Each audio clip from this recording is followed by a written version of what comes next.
time. Thank you very much. And that is why it is a privilege for me to stand here and share my experience with all of you. So like Dr. Selvi said, that a lot of young women are being diagnosed with the big C these days. So certainly I'm one amongst them. At the age of 35, I was diagnosed with cancer. And you have 3 big lumps and so many small other. And you're going to be sitting with me here laughing. And then she introduced me to the reconstruction procedure. And I can't tell you that this is the best decision I've ever taken.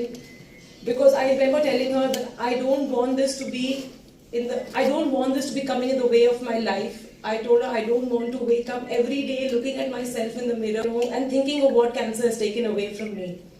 So then Dr. Selvi introduced me to Dr. Venkat. He was in the UK back then, and through multiple virtual consultations, he explained the entire procedure, the process. I just bring more light, hope and happiness in many more lives. So, and I, these days, like when checkups, go and have their mammogram. That way, early detections, Panina, you'll be very safe and you can come out, like chill like me. So, thank you all for. I don't know where you got the photographs, I'm still wondering. But thank you so much, and I think it's very flattering and it's over the top. Today we are here to celebrate the World Breast Reconstruction Day. I want to use this as a starting point for creating breast awareness in India. That is the reason for this particular event. And when we started thinking about this event, there was this thing about we should get a celebrity to attract the press and so on. And then it was decided our guests are going to be our patients. And you can see how many of the press people have come because the patient power is there. And they do want to hear the truth from the patient's own mouth. And that's a very good idea that we chose to do that. I won't go through my introduction. I had a few things because many people may not know me. But now that that previous introduction has happened, now I'll skip through this. But now I'm going to go to a new role. I want to fashion myself as a breast reconstruction awareness creator. That's what I'm going to do the next year, and this is part of that process. And I started Instagram. I didn't know what going 2-3 weeks ago. I'm scared to touch the button. I don't know if I do something. So at the moment I'm learning this, and I've started a website and so on. So this is all part of that process. Now that I'm on Instagram, this is a story of a 5-year-old lady from Guwahati. She had this cleft lip and palate from birth. She was 55. She had it repaired. This was fantastic. Being a plastic surgeon, I feel proud that they were able to do that. And I put this slide later. என் பேரு doctor செல்வி ராதாகிருஷ்ணா. நான் வந்து breast surgeon, breast cancer specialist, மார்பக புற்றுநோய் அறுவை சிகிச்சை நிபுணர். Chennai breast சென்டர்னு ஒரு centre MRC நகர் இருக்கோம். இப்ப கொஞ்சம் அடிஷனல் பிரான்ச்சஸ் ஓபன் பண்ணிருக்கோம். 2 decades ஒரு 20 வருஷமா சென்னையில சம்பந்தமா வேலை பண்ணிட்டு இருக்கேன்.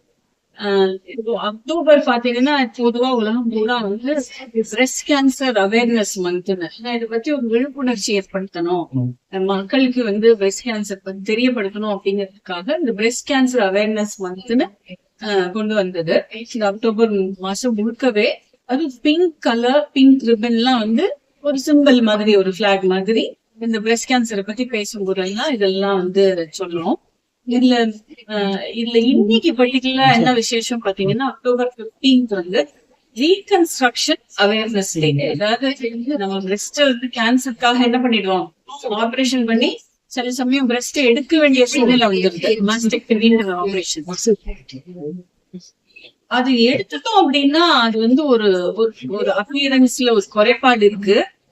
அது வந்து மறு உருவாக்கம்னு சொல்றது ரீகன்ஸ்ட்ரக்ஷன். திருப்பியும் அது பிரெஸ்ட் போலவே உருவாக்கி அந்த பெண்ணுக்கு தன்னோட முழுமையா தன்னோட உடம்ப ஒரு கான்பிடன்ஸ் ஏற்படுத்தி அது வாழ்க்கையை பின்னாடி ஃபேஸ் பண்ணி இப்போ பிரஸ்ட் கேன்சருக்கு நிறைய நல்ல ட்ரீட்மெண்ட் எல்லாம் வந்துருச்சு. நல்லா வந்து சர்வைவல் சொல்றது நல்ல அவுட்கம்ஸ் இருக்கு, ரொம்ப நாள் நல்லா இருக்காங்க. அப்படி இருக்கும்போது இதுவும் ஒரு முக்கியமான அம்சமா படுறது. இது வந்து பிரஸ்ட் நல்லா உருவாக்கி அவங்க நார்மலா இருக்கணும் அப்படிங்கிறது. சோ அதுக்கு விழிப்புணர்ச்சி ஏற்படுத்தணும் அப்படிங்கறதுனால இந்த இவெண்ட்டை நடத்துறோம். இது வந்து நான் வந்து இப்ப கேன்சர் ஆபரேஷன் பண்ணி அப்படின்னா அதே சமயத்துல ப்ரொஃபசர் வெங்கட் ராமகிருஷ்ணன் அவர் என்ன பண்ணுவார், அந்த நம்ம ஆபரேஷன் பண்ணி அந்த ரீகன்ஸ்ட்ரக்ஷன் உருவாக்கம் பண்ணுவாங்க. அதை பத்தி சார் உங்களுக்கு இப்ப சொல்லுவாங்க. இன்னைக்கு இங்க இருக்கிறது வந்து பிரஸ்ட் ரீகன்ஸ்ட்ரக்ஷன் டே, அதுக்காக தான் இன்னைக்கு கூடியிருக்கோம். இது விழிப்புணர்ச்சி ஏற்படுத்தணும், அதுக்காக தான் இந்த ப்ரோக்ராமை ஏற்பாடு பண்ணணும். ஏன்னா வெளிநாடுகள்ல வந்து இது வந்து ரொம்ப காமனா, அதாவது யாரு மார்பகம் எடுக்கிறாங்களோ அந்த நேரத்திலேயே திருப்பி ரீகன்ஸ்ட்ரக்ஷன் பண்றது காமன். 70-80% பேஷண்ட்ஸுக்கு பண்ணிடுவோம். நம்ம ஊர்ல ஒரு 0.5% கூட பண்றது. அது ஏன்னா மக்களுக்கு தெரியல, இந்த மாதிரி ஒரு ஆப்பர்ச்சுனிட்டி இருக்கு, ஆப்ஷன் இருக்குன்னு தெரியல. இது மக்கள் மட்டும் இல்ல, ஈவன் சர்ஜன்ஸ், கேன்சர் சர்ஜன்ஸ்க்கும் அது வந்து அந்த அவேர்னஸ், இது சேஃபா பண்ணலாம் அப்படிங்கிற அவேர்னஸ் இதெல்லாம் உண்டாக்கணும்னு சொல்லிதான் இன்னைக்கு நம்ம கூடியிருக்கோம். இது வந்து ஒரு உங்க இது ஹெல்த்னால ப்ரொமோட்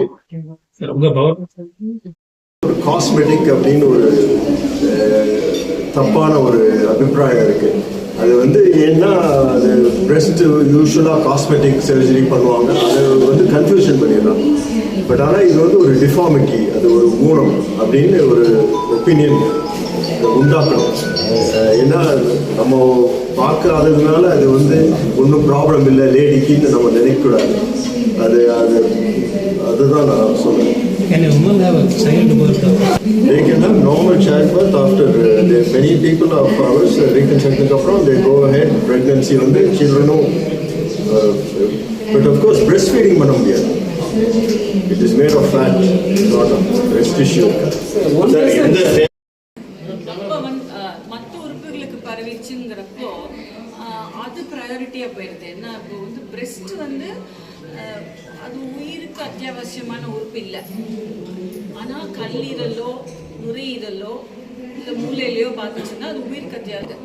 ஸோ இப்போ ஸ்டேஜ் 4 எதை சொல்றோம்னா பிரெஸ்ட்டை தாண்டி கல்லீரலோ நுரையீரலோ எலும்போ பிரெயினோ போகும்போது கொஞ்சம் யோசிச்சு பொறுமையாக தான் அது தேவையில்லைன்னு நினைப்போம். ஆனால் ட்ரீட்மெண்ட் வந்து அந்த ஸ்ப்ரெட் அட்ரஸ் பண்ணுறது. ஸ்டேஜ் 1 அப்போ ரீகன்ஸ்ட்ரக்ட் பண்ணுறது அவங்களுக்கு ஒரு குவாலிட்டி ஆஃப் லைஃப் நல்லா இருக்கும் ஃபியூச்சரில்.